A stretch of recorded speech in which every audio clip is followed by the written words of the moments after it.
You've never seen that at church before. It's Courage the Cowardly Dog. I don't know if you've seen the cartoon, but there are a lot of things that made him scream. He was terrified of all kinds of things. So let me ask you today, what is it that makes you afraid? You know, what is it that makes your heart kind of thump out of your chest? Like, wow, this is really a scary, scary time. One of the things that many of you know is that Denise and I are in the process of renovating a 100-year-old house in Hershey. And one of the features of this house was a huge green awning, bright green awning that spanned the entire width of the house, the length of the front porch. And we couldn't wait to take it down. It basically blocked the sun, the air under it got pretty stagnant, and it became like a landmark. Like if you want to know where to go, just like look for that house with the peeling roof and the big green awning. You can't miss it. It's like neon, like in your face neon. So we look forward to taking it down, and finally the day came 3 weeks ago, and we took it down, and that was a great moment. But you know how the mind works, and you know how dreams happen to us? Bad dreams? Well, it turns out that I woke up that night pretty angry at Denise because she had done something that really got me worked up in my dream. Because it turns out that someone from Amazon said that we ordered a very expensive bright green awning to install at our home. And I know we didn't order this awning, but when the FedEx guy, and this is where my dream picked up, the FedEx guy was delivering the big, bright green neon awning to our house in Hershey, and he refused to put it back on the truck. I said to him, we didn't order this. I don't want it. He says, I don't care. He was very adamant. He was angry. He said this. He said, you ordered the bright green awning, and you're going to keep the bright green awning.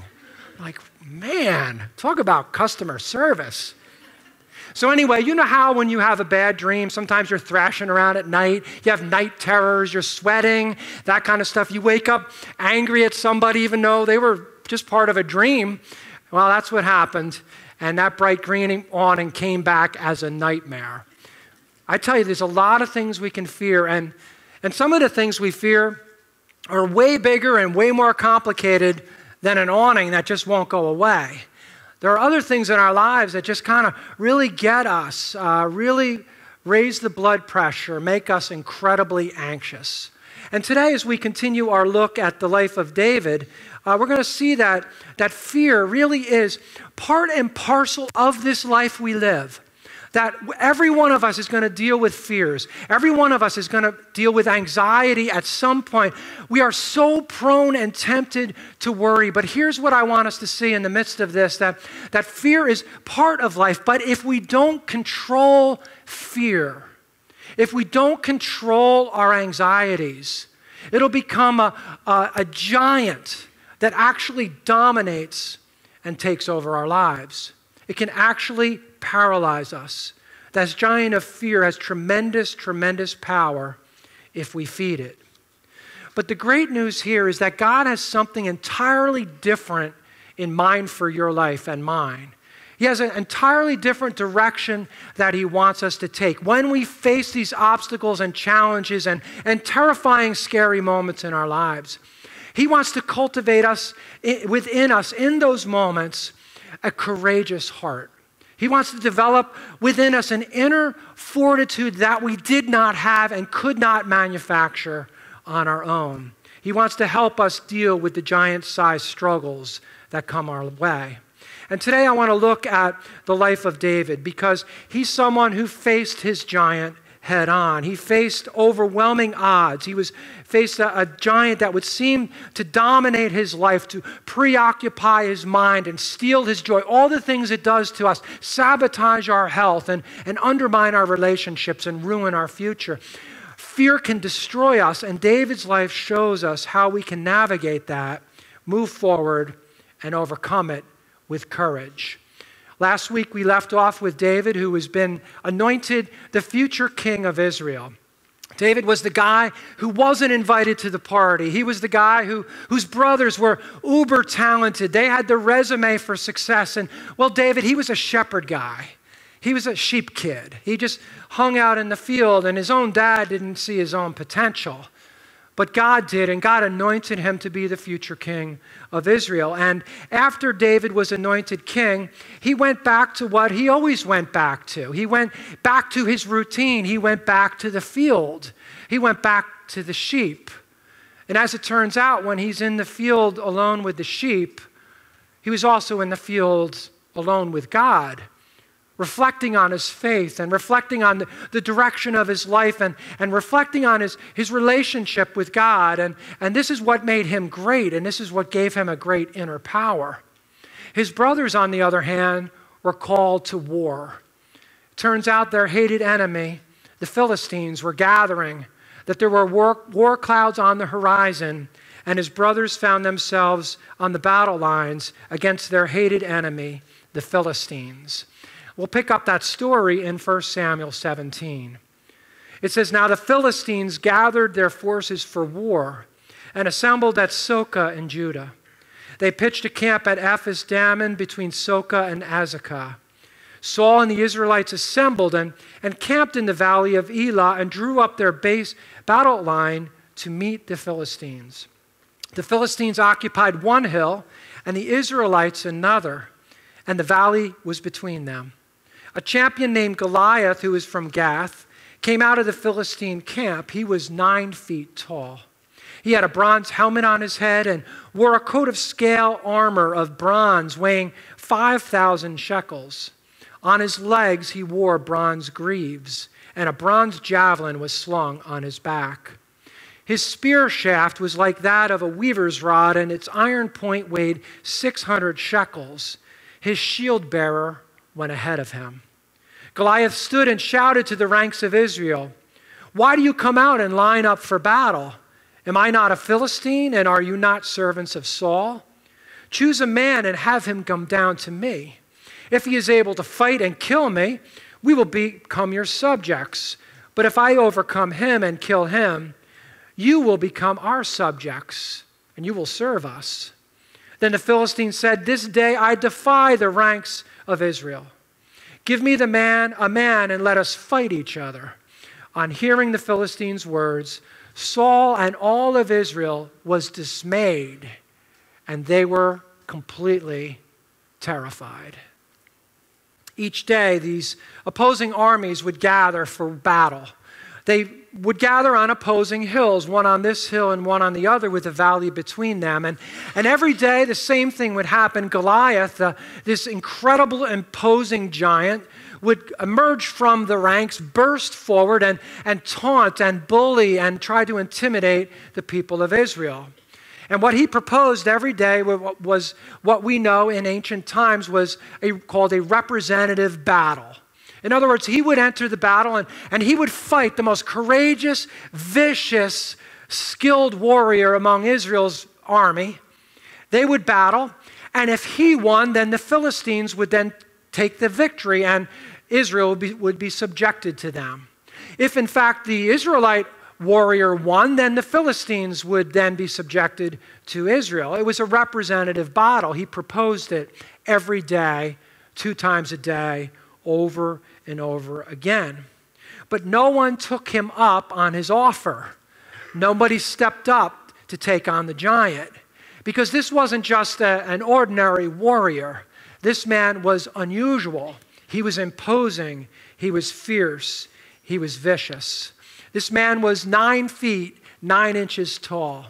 As we kind of look back in history, we say, well, I'm 6'2", so add 3.5 feet onto me. I can't even hardly reach high enough. That's what that man looked like. Take Shaquille O'Neal and DeMarcus Cousins and your biggest basketball player, your most favorite player, and add 3 feet to him, 2 feet to him. Take your biggest lineman for Penn State or the Eagles or the Steelers and add like 2 feet to them, and you get a humongous, imposing figure that struck terror in the hearts of people. He was a walking tree. He'd walk out and everything was in its shade. Not only was he a huge man, but he was well equipped for battle. He wore a bronze helmet. He wore bronze leggings, and he also had ancient Kevlar. He had an ancient type of Kevlar where he wore a inner lining garment that was made up in such a way that it had little ringlets in it, little bronze ringlets all through it that would prevent a weapon from penetrating and killing him. It was made of canvas, and it basically weighed 200 pounds. It shows you the power and strength of this man, that he could take a typical man's weight and carry it around with zero problems. He was that imposing. He was that strong. He was that powerful. He also had weaponry. The tip of his spear, he had a spear that was a dominating and foreboding tool for war and battle. It was like a weaver's rod, thick and solid, and on the end was a 25-pound weight of sharp spear that he'd thrust through anybody. It'd go through them like a tank round and destroy them. No one wanted to mess with Goliath's spear. If that wasn't enough, and just in case you weren't intimidated enough, he also had one more layer of protection. He had a shield bearer. There was a man who would run out in front of him as he entered the battle with a huge man-sized shield. And he'd carry this shield so that Goliath would be protected from projectiles that might come down from the army from the other side.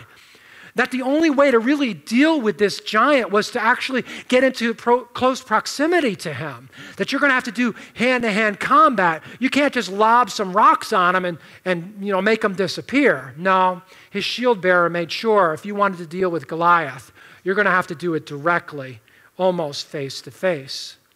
Clearly, in the midst of all this, verse 11 tells us that the odds are stacked against anyone stepping into the battle, even giving this an attempt.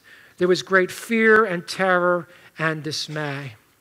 I think in many ways, as we read this story, Goliath, is a picture of the challenges and the intimidating circumstances that you and I can face in our own lives. We face our own Goliaths. There are moments when we really have to deal with these fear-inducing moments, these difficult people that even threaten us, and it's challenging. It's very, very hard to move forward with our lives. I think we see in this story, first of all, that you and I can expect to face giants. We can expect to face giants. We can expect to deal with our own Goliath moments where we feel desperate, where we feel even despairing, like we feel like we're on the brink of defeat, like this is too big for me, this is too imposing, this ominous cloud that has gathered on the horizon has entered my life, and now it's entering my heart, and I feel just frantic, like how do I deal with this? Every one of us faces those moments where a Goliath breaks the routine of our lives, our carefully crafted plans. He breaks into the routine of our lives, and those moments like, man, I have a path forward. This is the ideal world. I'm trying to create a nice trajectory for the future, and Goliath comes along and roars and says, I'm going to take that away. And it's hard, it's painful, it's agonizing. It creates this anxiety.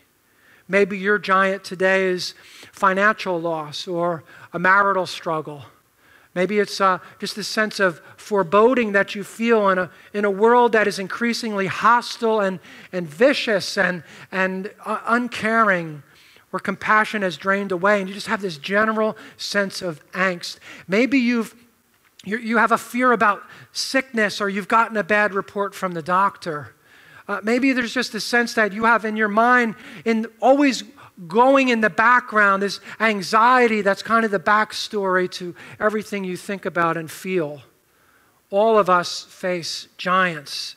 This generalized moment of anxiety can be part of it too.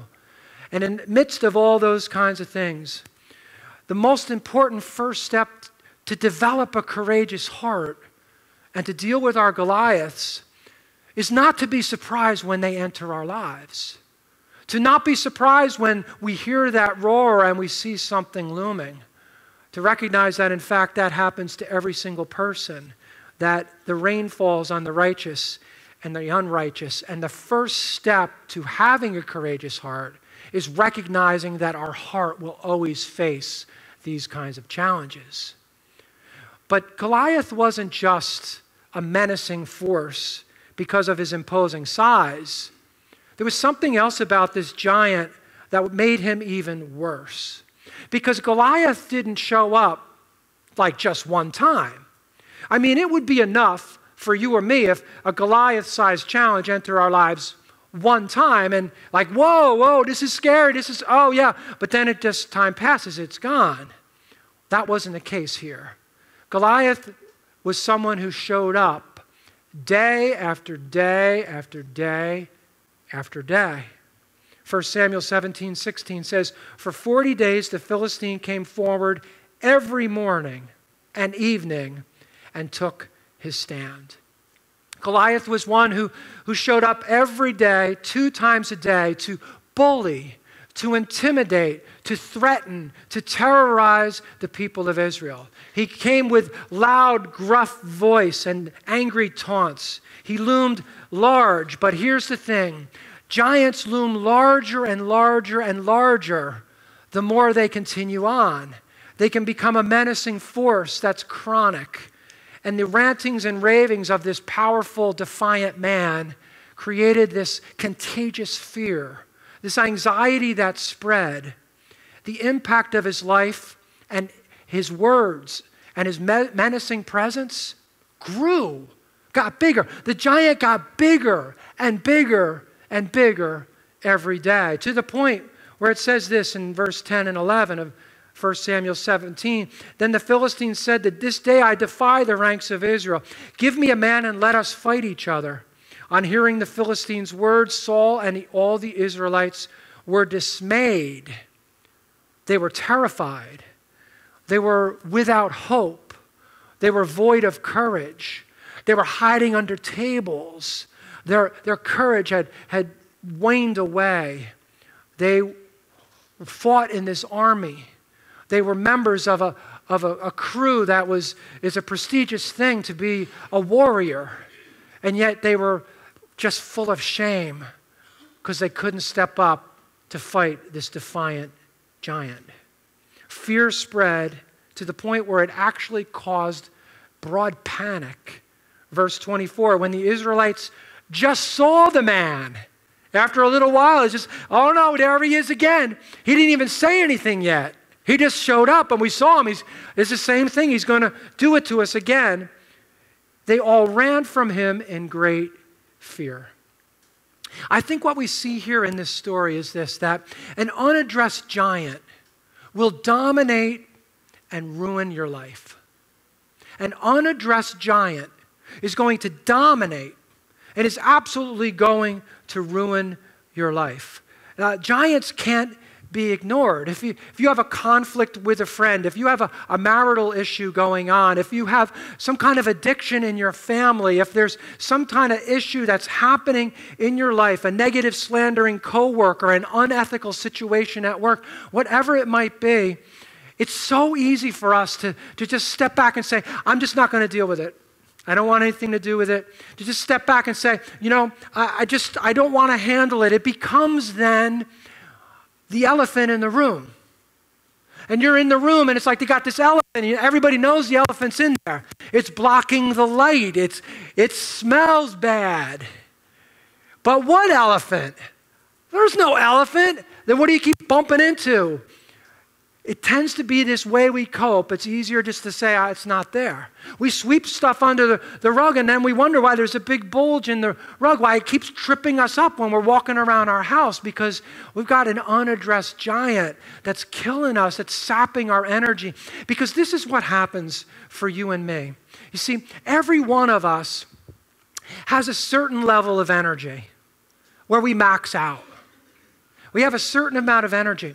And if we're using a chunk of that energy to nurse a grudge or to hide our stuff or to pretend the elephant isn't there, inevitably that energy gets wasted. Energy that should be used to build up our families, energy that should be used to work on our marriages, energy that should be used to bless our kids and help them find a better path and the right path forward for their own lives, energy that should be used for ministry and service to other people. We find ourselves spending energy kind of keeping this giant hidden, this Goliath under cover, when in fact it's affecting us more than we're willing to admit. And it hurts us. It hinders God's best for our lives. And we can't just sit around and complain about the giant or ignore it or run away from it or cower from it. We need to address the giant. And addressing our giant may be different for different situations. The Bible talks in Matthew 18 about the way we address differences that we have with other people. And we're going to have differences. There's going to be conflict in our lives. You know, the Bible talks about direct communication being the key to problem resolution. That's how we resolve our problems, talking directly. So gossiping about people, gossiping about this, no, that doesn't solve anything. That makes it worse. It just spreads the anger and the frustration. So these things don't work. So one of the things that we need to do as Christ followers is if we have something going on, a giant-sized problem with another person, we need to talk directly with them. Maybe with others as well, that we need to have a conversation to resolve this. There are, of course, situations where talking directly with an abusive person can actually make the situation worse. It's in those moments when we need to prayerfully consider, how do I address this giant in prayer? How do I address this giant by monitoring my own heart so that I don't become, that kind of person myself, that I bring grace into the circumstance, that I act in a way that brings about peace. Because we need to do this because here is the truth. A lot of people today live defeated Christian lives because they've not been willing to address their giant. They've been unwilling to face down the Goliaths in their own lives. And this affects their relationships. It sabotages health. It sinks us spiritually. It drains our energy. And it's not just a matter of dealing with it once. See, here's what's really bad about Goliath. He keeps coming at us. He keeps coming at us. You don't address it, it's going to keep happening. It's going to keep happening. It keeps coming at us. But here's the other thing. He keeps coming with us. He doesn't just keep coming at us, he keeps coming with us. So our Goliath situation is with us when we're driving in the car. Goliath situation's with us when we're at work. Or we're going to Aruba, man, we love the wind. We want a tropical locale. Let's go to Aruba, but guess what? You pack Goliath. Goliath is in your suitcase. You bring him out. Like, hey, great, okay. How'd you get here? I flew with you. We got Goliath taking this recurring role in our lives, in our minds, and our spirits. And so it's so important for us to step into this and say, I'm going to not just ignore or run from my giant, but I'm going to confront about my giant so it doesn't dominate and ruin my life. And Israel couldn't get that right. Israel didn't quite understand all this. Israel didn't deal with Goliath and as a result was in full emotional retreat.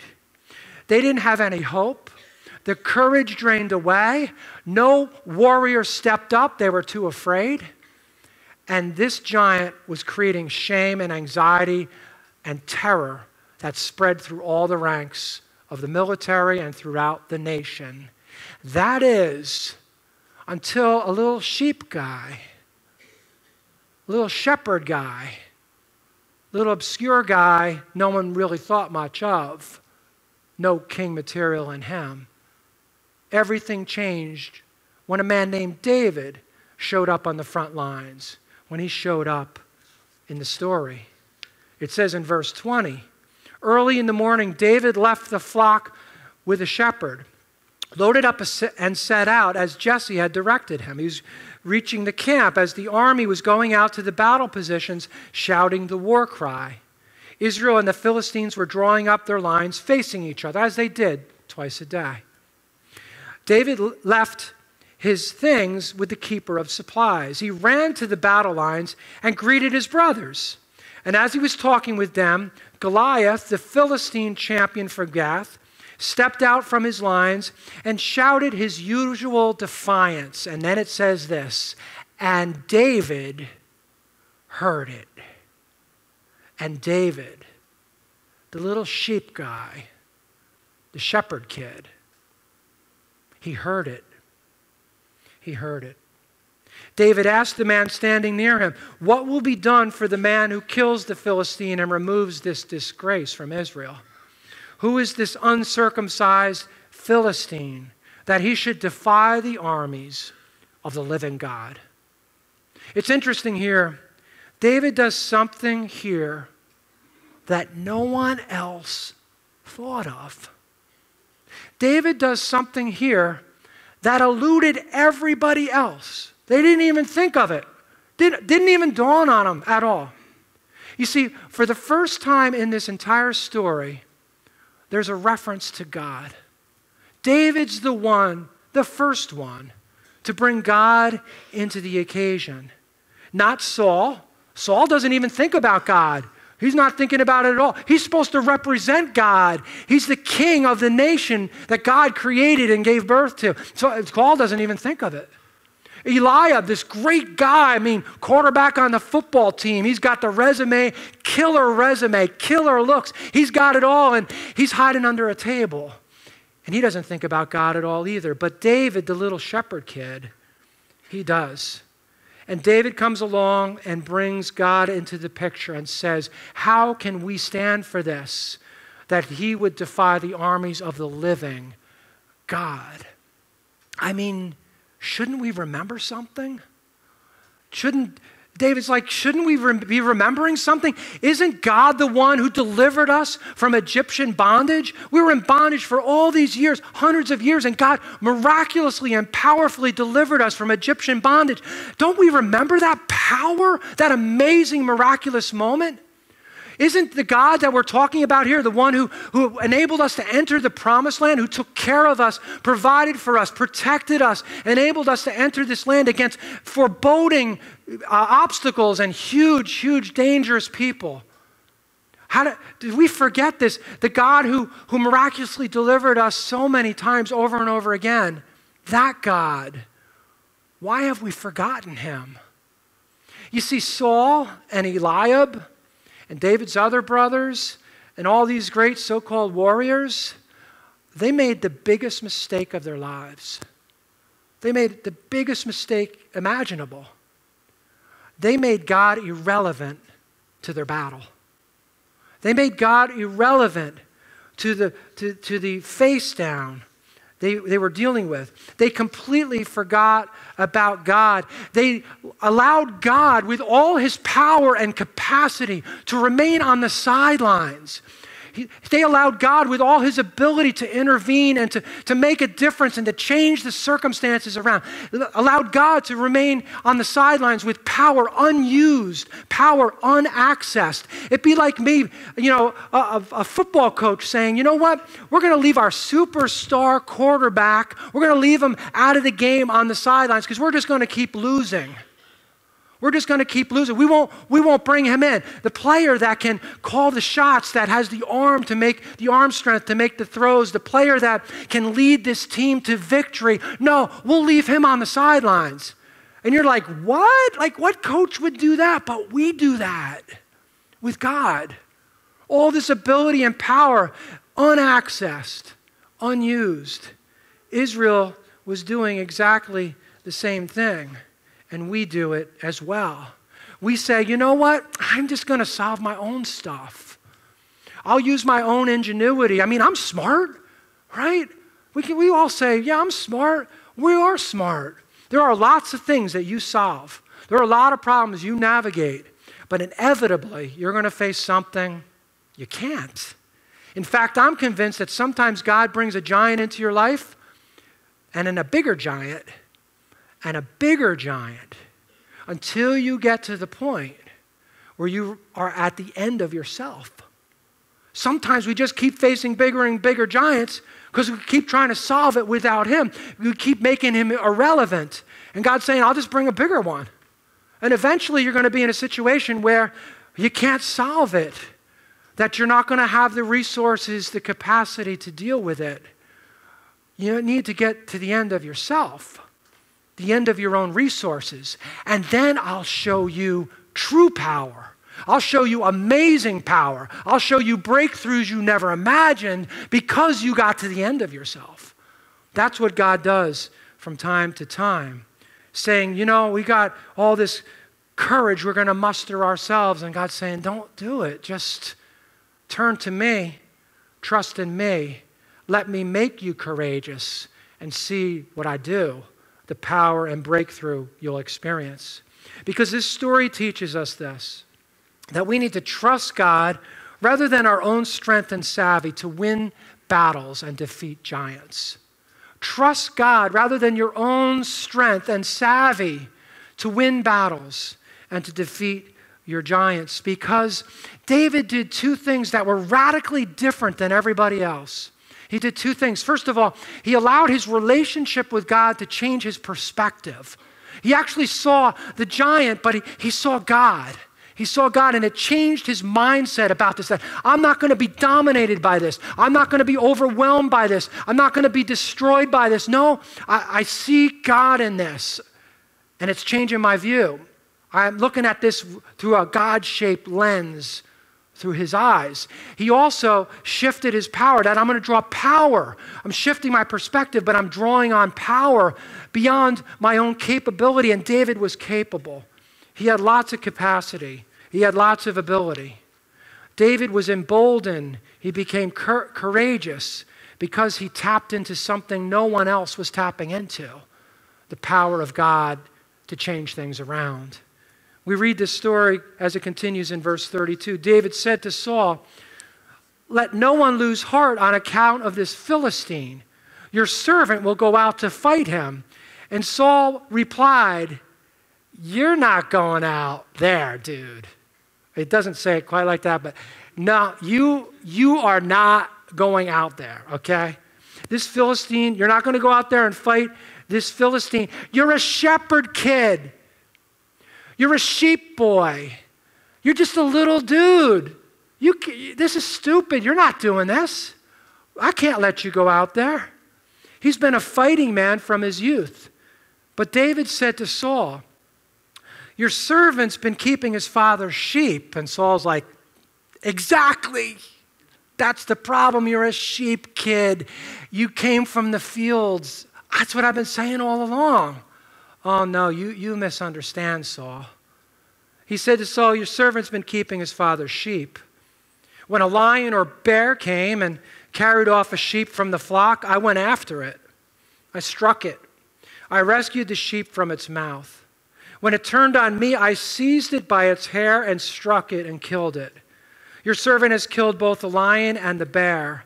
This uncircumcised Philistine will be just like one of them, because he's defied the armies of the living God. The Lord who delivered me from the paw of the lion and the paw of the bear will deliver me as well from the hand of this Philistine." Saul said to David, "Wow, go. Better you than me. And the Lord be with you too." Still could not believe it. David demonstrates immense courage in the face of insurmountable odds. It's a suicide mission. It's an absolute suicide mission to face down this giant. It's got to be naivete. He's just young. He's young. He's stupid. He's foolish. He's foolish. Or as his brother says in the story, if you read it yourself, he's conceited. He's full of himself. He's got this youthful kind of drive, hey, I could do anything, man. And so he's conceited, but it was none of those things. It was his faith in God, his trust in God's ability that changed the equation completely. We read that in verse 37. What enabled him to have a courageous heart? He says, "The Lord who delivered me." He's the one who did this. He delivered me from the paw of the lion and the paw of the bear, and he will deliver me as well from the hand of this boastful, arrogant, threatening giant, this Philistine. You see, David knew something that transforms every encounter we have with every giant. David knew something that enables us to tap into a power beyond our own capacity, beyond our own ability. David knew something that transformed his mindset in such a way that he tapped into an ability that was supernatural and transcendent. You see, David knew this, that the God who is behind us is always bigger than the giant before us. I want you to think about that. The giant is small compared to the largeness and power and capacity and greatness of God. That the God who's behind us is greater than the giant that looms in front of us. And so maybe we're looking at this situation, and maybe you're in a situation right now and you're looking at your life and saying, man, this giant, what I see, what has come into my vision is threatening, it's looming, it's ominous. These clouds are gathering, they're coming my way. They're going to consume me. I'm soon defeated because of my circumstances. And you're like, man, how do I get through this? But David could get through that. But despite what he saw, despite the ominous presence of this giant, he knew that the God behind him was far, far greater than the giant that loomed in front of him. Despite what he would hear, the boastful words of an arrogant man who would come and say, hey, I'll destroy you, I'll feed you to the birds, I'll take my weaver's rod and throw this through you like a tank shell right through your body. I'll destroy you in a millisecond. You have no chance whatsoever. I have more strength in half my fingers than you have in your whole body. This is something David heard over and over again, but he didn't acquiesce, he didn't give in, he didn't cower because he knew something.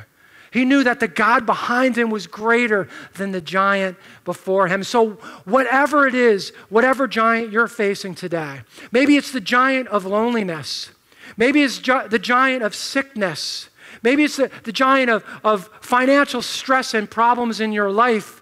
You know, maybe you face some kind of setback, whatever that might be. You can overcome this, not because of your capacity, not because of your temperament, not because of how you're wired, but because God comes into all that and gives you a courage beyond what you could manufacture on your own. You can overcome those things because the God behind you is greater than the giant that stands before you. It's true with fear, setbacks, obstacles. Whatever that might be for you today, know that you don't face this alone. That the God behind you, standing behind you, whispering in your ear in the midst of that fear and anxiety, whispering in your ear saying, you're going to be okay. I got this. I got you. And so my prayer today is that as you face an obstacle, setback, a giant, as you face fear and anxiety, and we're all going to, whatever causes that fear and anxiety, I want to challenge you today to be like David and shift your perspective, to see this through God's lens, through his eyes, to know that he's right there with you, and to tap into his power. Don't leave that power unaccessed because you're trying to figure it out on your own. Why act out in a weaker way when we can be so much stronger? Greater is he that is in us than he that's in the world. We're so much more capable when we tap into what he has readily available for us. So my prayer is that you'll adjust your perspective, you'll draw on new power, that you won't make God irrelevant to the battle, that you'll stop trying to figure it out and work it out completely on your own.